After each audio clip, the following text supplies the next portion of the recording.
sainteté. L'univers crie sa majesté. Chantons gloire et puissance, force et louange à l'agneau immolé. Shalom peuple de Dieu, nous vous remercions et nous bénissons aussi la présence de notre Seigneur Jésus-Christ qui nous a encore bénis ce jour, qui nous a encore permis de se revoir encore dans ce nouveau numéro sur nos antennes de Face Télévision. Cette émission, le Triomphe, nous bénit, elle nous amène presque partout dans le monde en nous fortifiant par rapport aux beaux thèmes, par rapport aux bons thèmes, par rapport à des consolations, par rapport à une manière qui fortifie, par rapport à une manière qui console. Laissez-moi vous dire que au jour d'aujourd'hui, le révérend pasteur Élisée Kassanda, qui sera sur ce plateau, va essayer d'expliquer, va essayer d'apporter encore la bonne nouvelle de la part du Seigneur Jésus-Christ en nous parlant sur les 7 choses que Dieu désire plus que le succès. Alors c'est pas moi qui va analyser ce thème, alors il sera tout seul.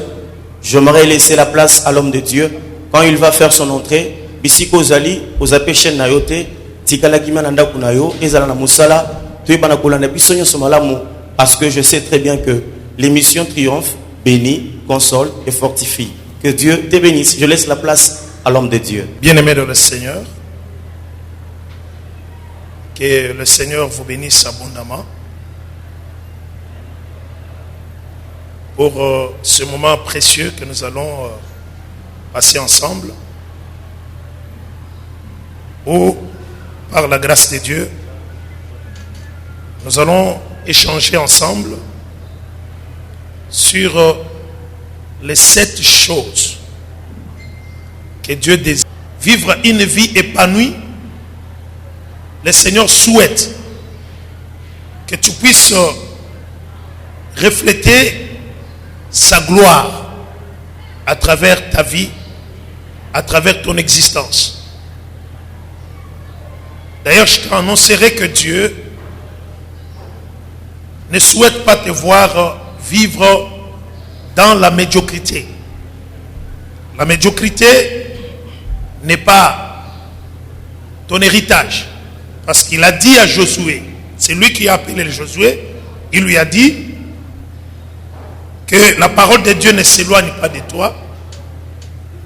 Médite cette parole jour et nuit, afin que tu aies le succès dans tout ce que tu dois entreprendre, afin que tu puisses progresser, afin que tu puisses gagner, afin que tu sois le numéro 1, le number 1, afin que tu puisses progresser dans tout ce que tu dois entreprendre dans ta vie.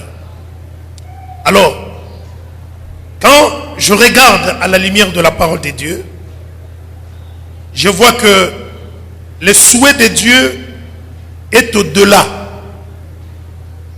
de notre bien-être, le succès, la bénédiction, le bonheur, tout ce que nous désirons.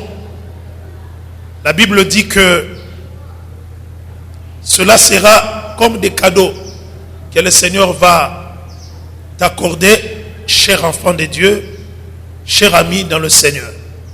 Il a dit, cherchez premièrement le royaume de Dieu et sa justice. Et tout le reste vous serait donné par surcroît, vous serait donné comme des cadeaux. Ma soeur, mon frère, Dieu désire que tu vives des choses au-delà du succès. Alors, la première chose que nous devons vivre au-delà de notre succès s'appelle l'humilité. Le Seigneur veut que vous soyez des personnes humbles. Quand nous lisons la parole du Seigneur, Jacques chapitre 4, le verset 10. Quand nous lisons 1 Jean, chapitre 1 Pierre, excusez-moi, 1 Pierre, chapitre 5, le verset 5 à 7. La Bible dit, humiliez-vous sous la puissante main de Dieu et il vous élèvera au temps convenable. Donc, ce que Dieu veut voir dans ta vie, au-delà de ton succès, c'est d'avoir un cœur humble. C'est le renoncement de soi-même. C'est de considérer une autre personne comme étant au-dessus de toi, comme étant supérieur à toi. Regarde toutes les personnes qui passent dans la rue, toutes les personnes avec qui tu travailles, toutes les personnes qui sont dans les quartiers, comme étant des personnes qui sont supérieures à toi. Quand tu as ce sentiment-là, cela démontre que tu as un cœur qui vit dans l'humilité. Bien-aimé dans le Seigneur, l'humilité est elle-même la clé qui déclenche la puissance de Dieu. La Bible nous dit ceci: Jésus qui était Dieu, le roi des rois et le Seigneur des seigneurs. La parole de Dieu dit ceci: il est descendu, il est venu sur cette terre et il est allé naître dans un mangeoire. Bien aimé, regardez un peu. Un roi qui est au-dessus de tout le roi, le jour de sa naissance, il va naître dans un mangeoire des animaux. Cher bien-aimé dans le Seigneur, il s'est humilié, il s'est rabaissé. Il faut que toi tu diminues afin que Christ puisse grandir, puisse apparaître dans ta vie. La première chose que Dieu désire pour ton succès, c'est que tu vives dans l'humilité. Parce que la parole de Dieu dit que l'humilité précède la gloire et l'orgueil précède la chute. Tu veux le succès, tu as le succès, mais Dieu ne t'entend pas, ne veut pas te voir dans le succès. Il veut te voir au-delà du succès. Il veut te voir au-delà de la gloire. Il veut te voir au-delà de l'honneur, de la dignité, de la considération que les gens peuvent te donner ou t'accorder. Nous sommes en train de parler sur les 7 choses que Dieu désire pour toi au-delà de votre succès. La deuxième chose, Dieu veut que toi et moi, nous puissions porter le fruit. Nous puissions porter du fruit. Le fruit du Saint-Esprit. Galates chapitre 5, versets 22 à 23. Bien-aimé le Seigneur, Dieu veut que tu puisses grandir spirituellement. Que tu puisses avoir le caractère de Christ. Que tu puisses avoir du fruit du Saint-Esprit, qui est l'amour, la joie, la patience, la gentillesse, la bonté, la fidélité, la douceur, la maîtrise de soi. Bien-aimé dans le Seigneur, c'est bien d'être louable. C'est bien que les gens puissent t'acclamer. C'est bien d'avoir la renommée. Oui, Dieu le désire aussi pour toi. Il le désire. Mais il y a quelque chose qui dépasse cette gloire dans ta vie. C'est avoir le caractère de Christ. Avoir le fruit du Saint-Esprit.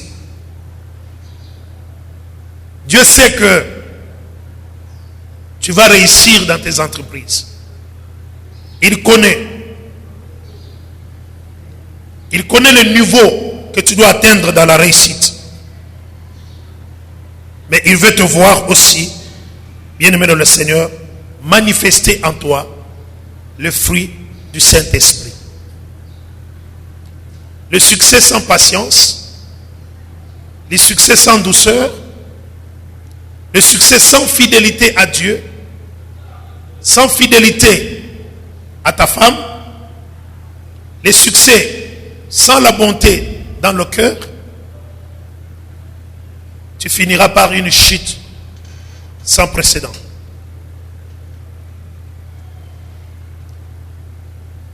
La troisième chose que je vais te montrer,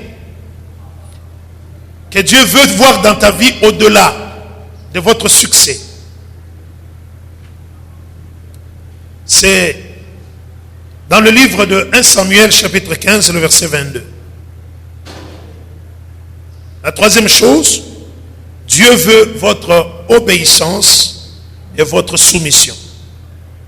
Au-delà de votre succès, Dieu veut votre obéissance et Dieu veut votre soumission.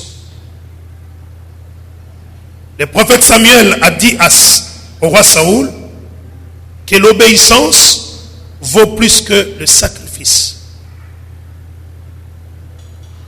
Je veux bien aimer dans le Seigneur que tu comprennes ces choses. Tu veux vivre le succès, tu veux maintenir ton succès, tu dois assimiler ton succès à l'obéissance, tu dois assimiler ton succès à la soumission à la parole de Dieu. Vous allez vous rendre compte que Saoul était un grand roi, un roi béni, mais c'est la désobéissance à la parole de Dieu qui a fait naufrage, qui a détruit sa royauté. Le succès, c'est une bonne chose, mais associe ton succès à l'obéissance et à la soumission à la parole du Seigneur. Bien-aimé en Christ, Dieu t'aime beaucoup. Il veut te voir vivre de grandes choses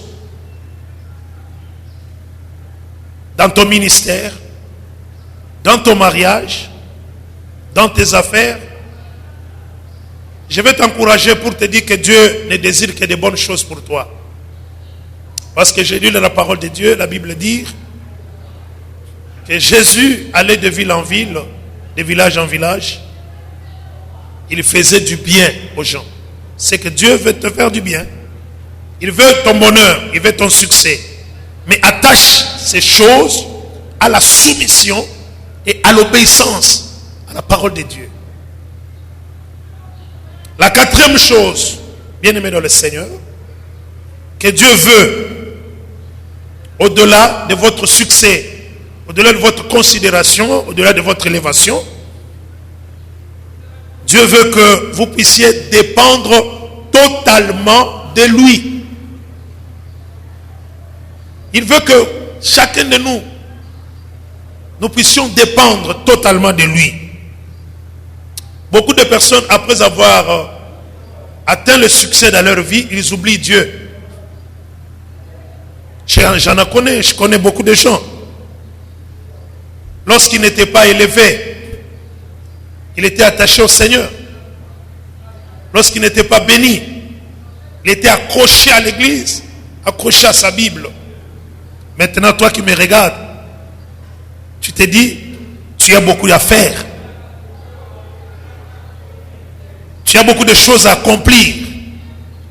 Tu as oublié ce qui a fait ta force hier. Tu as oublié ce qui a fait ta force il y a 5 ans.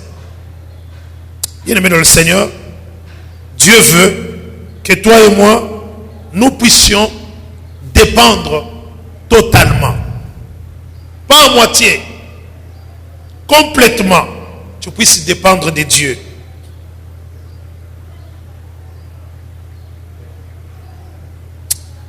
Bien-aimé dans le Seigneur, regarde dans la Bible, il y a une femme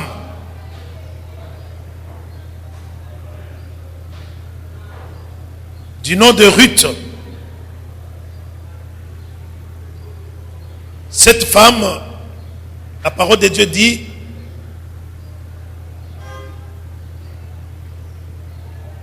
que cette femme avait compris une chose, elle s'est attachée à sa belle-mère. Elle a dit à sa belle-mère, là où tu mourras, c'est là où je mourrai. Ton Dieu sera mon Dieu. Et ton pays sera mon pays. Ta nation sera ma nation. Donc, cela veut dire que cette femme s'était abandonnée complètement au Dieu de sa belle-mère. Et vous connaissez la suite. Aujourd'hui, cette femme, qui était une femme païenne, elle est considérée, elle est comptée aujourd'hui dans la généalogie de notre Seigneur Jésus-Christ. Je veux que tu comprennes que Dieu désire que toi et moi, nous puissions dépendre totalement de lui. Au-delà du succès, au-delà de la bénédiction, au-delà de l'élévation, le Seigneur désire que toi et moi, nous puissions avoir notre dépendance. Tu dois te dire que quand tu te lèves, d'abord Dieu. Quand je veux manger, d'abord Dieu. Au travail, d'abord Dieu. Montre à Dieu ta dépendance envers lui dans ta manière de prier.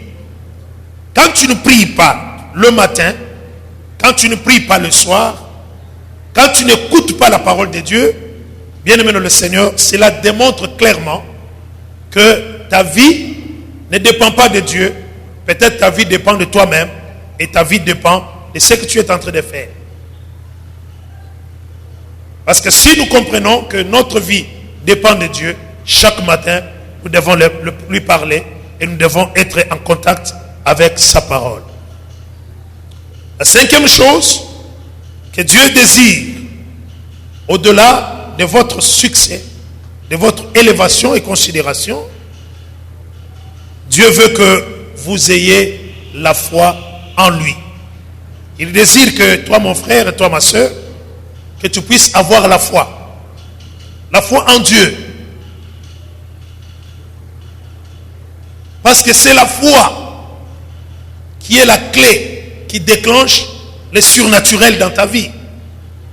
C'est la clé pour que tu puisses avoir accès aux choses du royaume de Dieu. Tu as besoin de vivre dans la foi. Parce que sans la foi, personne ne sera agréable à Dieu. Personne.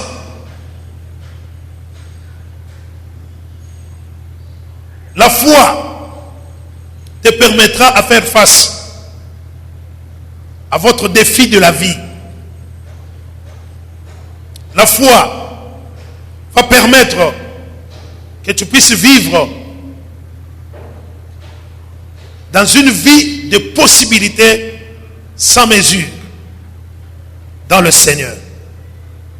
Bien-aimé dans le Seigneur, je suis venu te parler aujourd'hui sur ces choses afin que tu les retiennes. Dieu ne veut pas seulement que tu restes dans le succès, il veut que tu ailles au-delà de votre succès. Et pour y accéder, tu as besoin de vivre dans la foi. Le succès matériel n'impressionne pas Dieu. Abraham avait tout, les richesses, les terres, les serviteurs. Mais ce qui a compté dans la vie d'Abraham surtout, c'était sa foi envers le Seigneur. Et Dieu a apprécié la foi d'Abraham. Ce qui compte, bien aimé dans le Seigneur, ce n'est pas le fait de prier, mais c'est la foi qui accompagne ta prière, qui a de la grande valeur dans la présence de Dieu.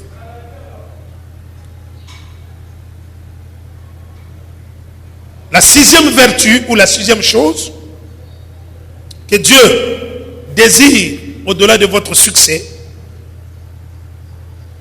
Dieu veut que vous soyez son serviteur. Il veut que chaque enfant de Dieu soit serviteur de Dieu. La Bible dit qu'il a fait de nous un royaume de sacrificateurs.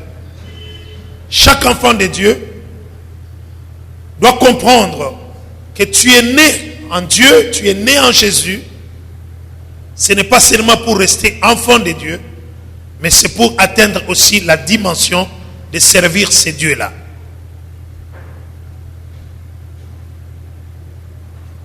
Bien-aimé dans le Seigneur, je veux que tu comprennes cela. Dans le royaume des cieux, le plus grand est celui qui sert les autres. Dans le royaume de Dieu, Dieu veut que chacune, nous puissions être des serviteurs et des servantes de Dieu. Ma soeur, mon frère,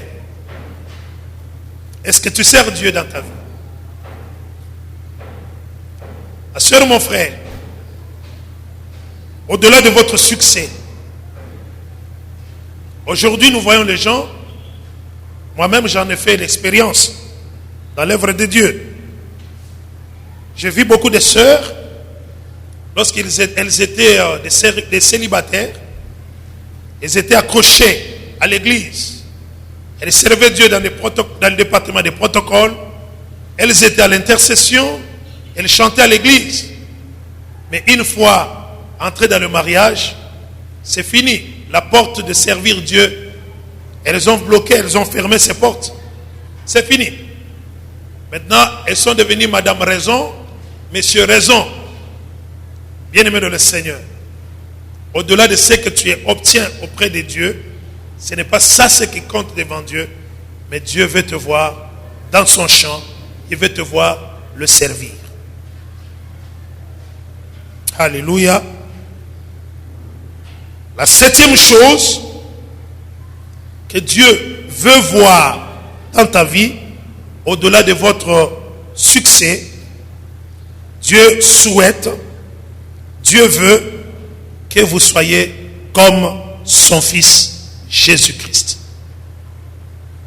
L'objectif de la vie chrétienne se résume en ceci: dans la ressemblance à Christ en toutes choses. Le but de notre vie chrétienne est que toi et moi, nous puissions ressembler à Jésus. Il est notre modèle par excellence. S'attacher à lui, nous aurons le même sentiment qui était en lui. Obéir à sa parole, nous allons vivre comme lui.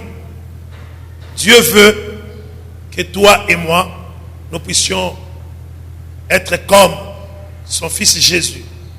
Dans notre manière de parler, dans notre manière de faire des choses, dans notre manière de comprendre les choses, de vivre avec les gens, nous devons ressembler à notre Seigneur Jésus-Christ.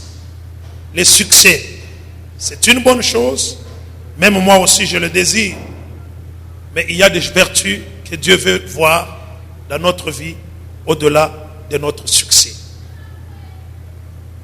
Que mon Dieu vous bénisse, qu'il vous fasse abondamment du bien. Soyez bénis. Nous allons prier, bien-aimés dans le Seigneur. Nous allons prier, bien-aimés dans le Seigneur, par rapport à la parole de Dieu que tu viens d'écouter. Tendre Père, nul n'est semblable à toi. Nul peut faire des choses de la manière dont toi tu l'accomplis. Tu veux nous voir dans le succès et au-delà même du succès.